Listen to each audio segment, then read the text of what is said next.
at the height of my side, a beauty that you cannot deny. Oh, I love the Serengeti as I watch the sunrise. No matter where you're coming from, there's so much to invest on.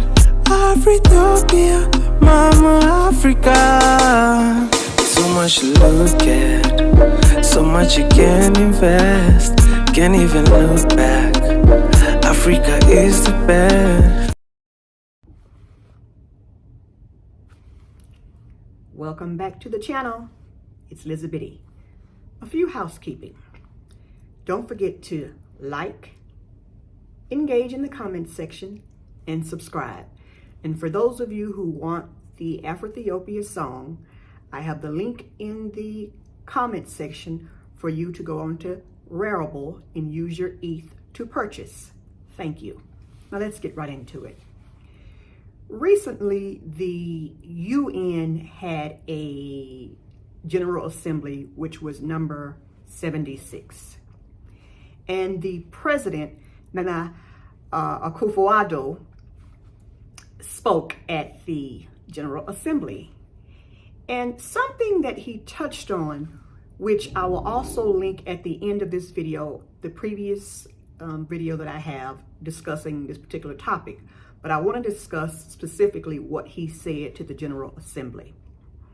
He happened to mention that with the population of over 1.2 billion people on the continent of Mama Alkebulan, what you have found is that there has been not a lot of movement in terms of the japsination that was received from the WHO, meaning the numbers received were vastly lower than the actual population on the continent, okay, through the COVAX program. And he said, despite that, the Africans in the 54 nations have been resilient and it has not been catastrophic. He also went on to say that the donations that were given to them hailed from India via the AZ brand, okay? The AZ brand, and you know what I'm talking about, all right? So what I found was interesting is that his comments, his speech, it resonated with what I had been saying in the previous video. One, how are you donating something that you are not willing to accept as a doctrine to say this person has received it? But you gave it to me. You sent it to me.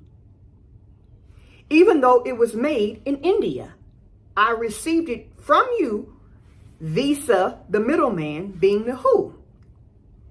And he was very sound in his speech in letting them know, you all failed these 54 nations, but we're still resilient. And the numbers are fewer than anywhere else in the world. What do you say about that? Listening to his speech was about 16 minutes long, and he had some great points in there.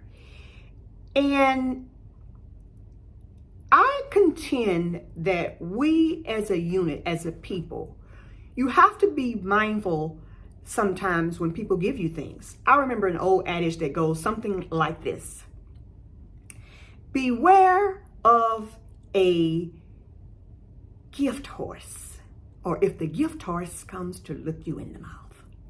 Something like that. If you know the adage, please put it down in the comments.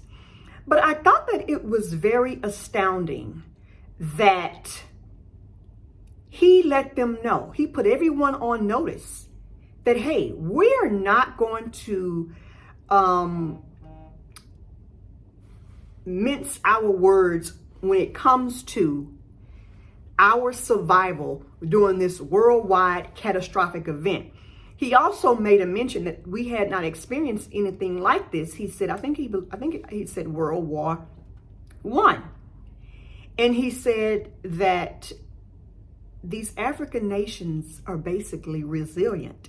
I mean, that is so awesome that at times these African leaders, they say things, for me personally, they make me so proud. I get so unhinged when they come out and make great speeches that are impactful in terms of their words with truth. Because the truth be told, the population on Mama Alkebulan has not been decimated by what's going on with the colonial virus.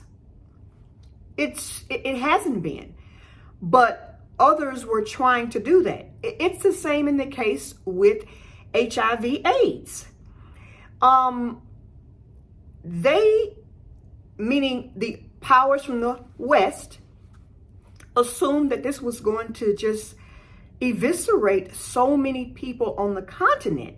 And although, yes, many lives were lost, but not to the magnitude that they intended at the time, even though it's still going on today. It just made me very, very, very, very happy about what is going on. So what I'm going to do now, I am going to actually play the snippet from the portion that he discussed, and tell me what you think. And thank you for listening to the Lizzabitty channel. One unfortunate development appears to be the recent measures on entry into some countries in Europe, which suggests that Covishield, the Oxford AstraZeneca vaccine manufactured in India, is not recognized by these countries. What is intriguing is the fact that this vaccine was donated to African countries through the COVAX facility. The use of vaccines as a tool for immigration control will be a truly retrogressive step. Mr. President, the last time there was such an upheaval in the world was during the Second World War, which led to the establishment of a new world order. This organization, the United Nations, and the other Bretton Woods institutions were created to maintain international peace and security, help rebuild the shattered post-war economy, and promote global economic cooperation. Even before the pandemic outbreak, many had concluded that the current structure of global economic cooperation, designed some 77 years ago, has proven inadequate to finance infrastructure and economic transformation in developing countries. Given the incapacity of the global financial system to produce the necessary outcomes to finance sustainable development, we need a constructive review. COVID-19 provides a great chance to rethink global economic cooperation based on the principles of mutuality, equity, sustainability, and collective prosperity envisaged by the SDGs. There is no question but that if the famous gathering in San Francisco was to take place today, it would be a significantly different United Nations Charter that would be written. In much the same way, a World Bank or IMF or WHO that is born today would be radically different institutions from those that were set up after the World War, as many of the countries in today's world, especially in Africa and the Caribbean, were not present in San Francisco. The pandemic has also shown us that the great advances in science and technology notwithstanding, we still have a lot to learn and discover about the human body and about life. Thus far, in spite of the grisly predictions of dead bodies littering the streets of Africa, and in spite of not having as much access to vaccine as the developed world, Africa seems mercifully to have escaped the worst of the COVID death rates. And for that, we thank God.